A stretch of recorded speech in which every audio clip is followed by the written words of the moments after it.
Welcome to my sci-fi review.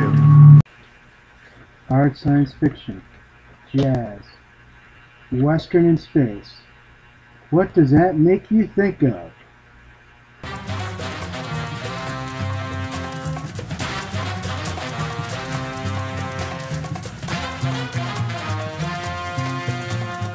What? No, I mean this one.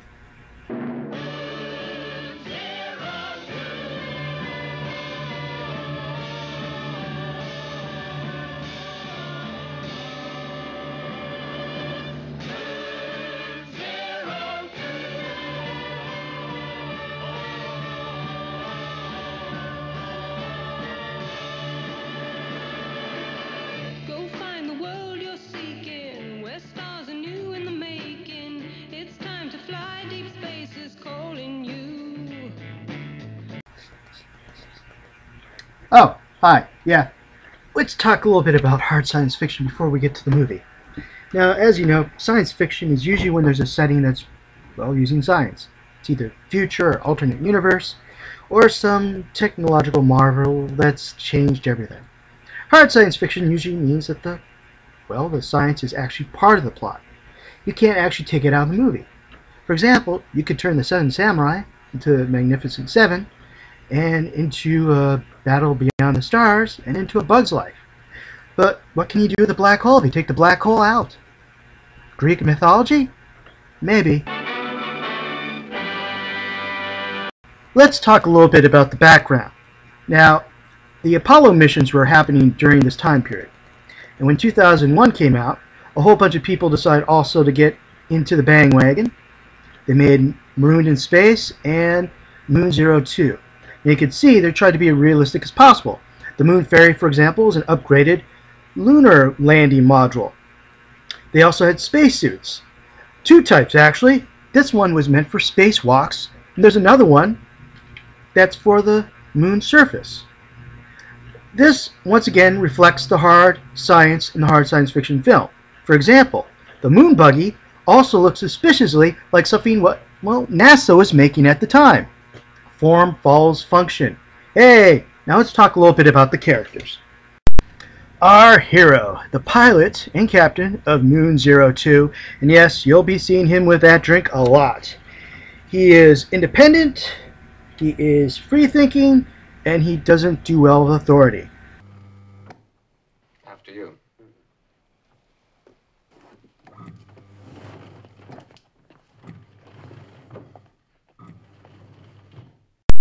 The villain of the piece, a person who believes he can bribe or blackmail everybody or anybody into doing anything, which is why his girlfriends probably wear gold chains. We'll throw.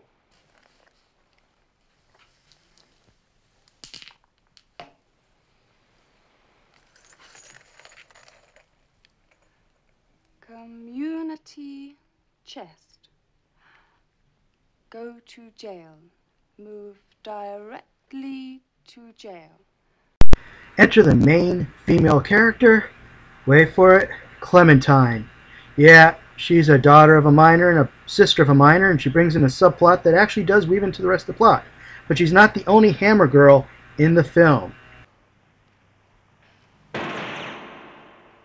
Ouch! And she was going to retire just next week. Well, that's the main characters. Let's move on and continue to examine the movie. But hard science fiction movie isn't just about the hard science. It's about the setting. The setting should be a little realistic, even maybe a little pessimistic.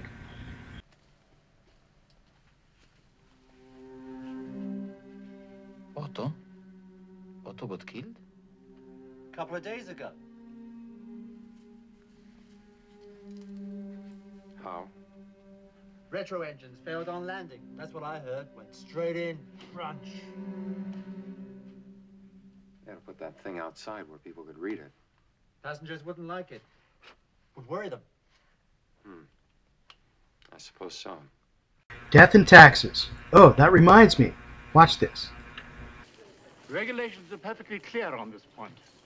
There is a 30% import duty on all electronic equipment. For the third time, this is not electronic equipment, not with a meteorite hole like that in it. It's legitimate salvage. United Nations Space Charter 37B. Well, the bit about objects which may prove a danger to navigation. All right, what is it? Which will include any communications or other satellite which will have ceased to function. Debris in space. Ceasing to function. Wait a minute, that reminds me. What's that out there? What? That's space debris, isn't it? And no matter who left it or why it was left there, it's still debris. And it doesn't change the fact that debris's dangerous or that someone has to suit up, go out there and retrieve it.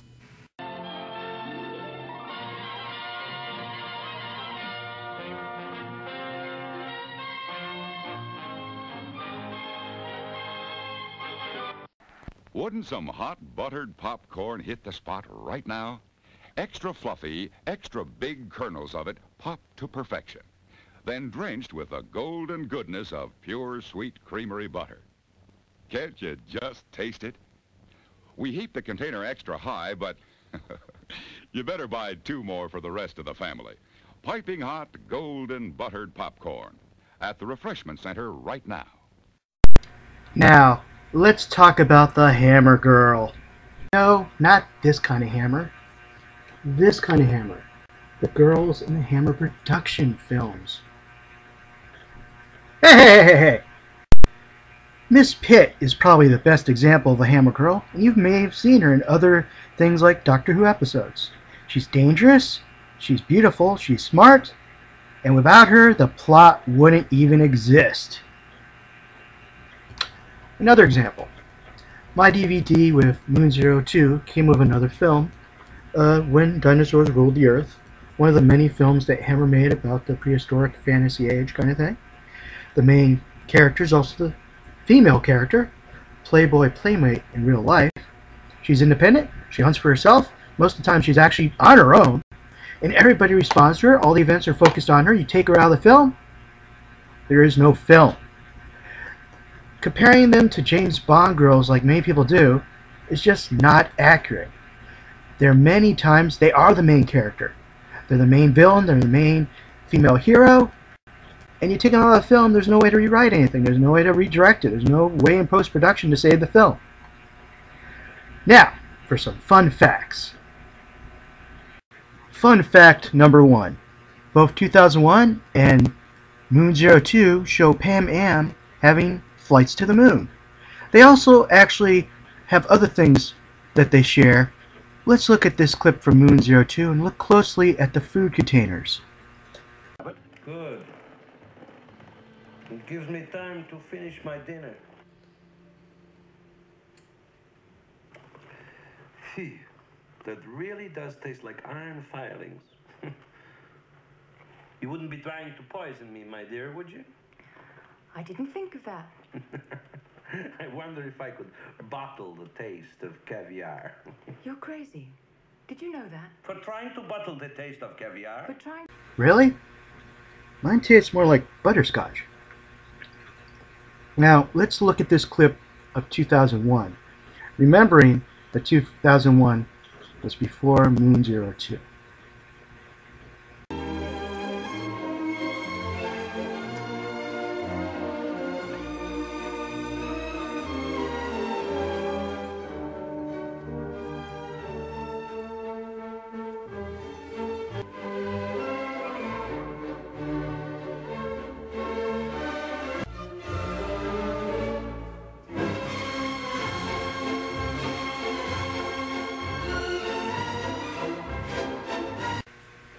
No, sorry.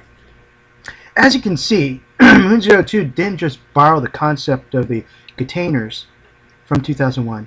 Looks like it even borrowed the props. Now that's not a problem. Form follows function, and at the time of these movies, most astronauts were eating out of, well, tubes and packets of food. Fun film fact number 3. The spacesuits used in Moon 02 were also used in Space 1999. Now there are a few things I have problems with. The minor ones are probably dismissible, like if the UN does control the moon, why is it more multicultural? Why is everything in English? Why is everybody got a gun? I guess it could be that the UN is just inefficient as it is now. Ooh, sorry. But there is one major flaw. It's a really big one. You could overlook it, but it kind of destroys the suspension of disbelief. Let me show you.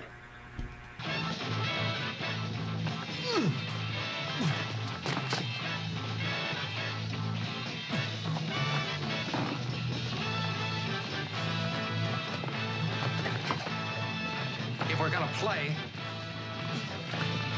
we're gonna play by my rules.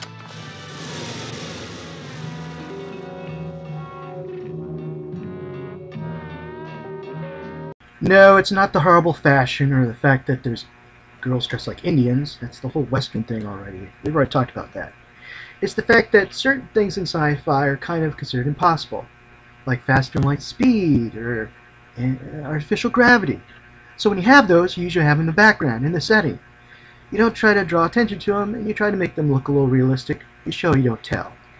Having on and off switch in the saloon to the impossible technology kind of derails the whole suspension of disbelief. Especially where you put it, in the saloon, with the drunks. What? But even with that somewhat major flaw, I give this movie a 9 out of 10. Why? Well, the simple reason is, frankly, I like this film. It doesn't matter whether it's science fiction, fantasy, or horror. If the story's well done, the plots and subplots really weave together, and the characters are interesting, you're going to enjoy the film. So I'd suggest this for anybody who likes hard science fiction or liked Planets or Cowboy Bebop or 2001, or even if you like Star Wars and Star Trek. Like I said, it doesn't matter about the setting as long as the story and the characters are really good. And even if the special effects are, well, kind of corny, please remember that most of the people who worked on this film also went on to work on Superman and, yes, Star Wars. So I would suggest that you go onto YouTube and watch it. You can find the original and the Mystery Science Theater version if you like.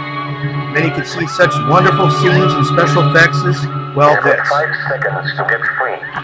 5 seconds, guys. Look at this. Wait. Cut it. Yeah. He's off. What would have happened if it failed? They've ended up in his socks. No, I didn't mean anything by it. It wasn't a crack towards you. I got the UN, and they're kind of pissed right now. So I'm going to end this with some fan service, Hammer style. You get my drift. Who was I talking to? Nobody? No, the League of Nations. No, why would I be talking? They don't even exist anymore. They ended. They're gone decades before I was even conceived. Cheating on you? What the? We don't have a relationship. You're an international organization. I'm an individual. What? No, it's not me. It's you. It's definitely you. Oh, God. Don't cry.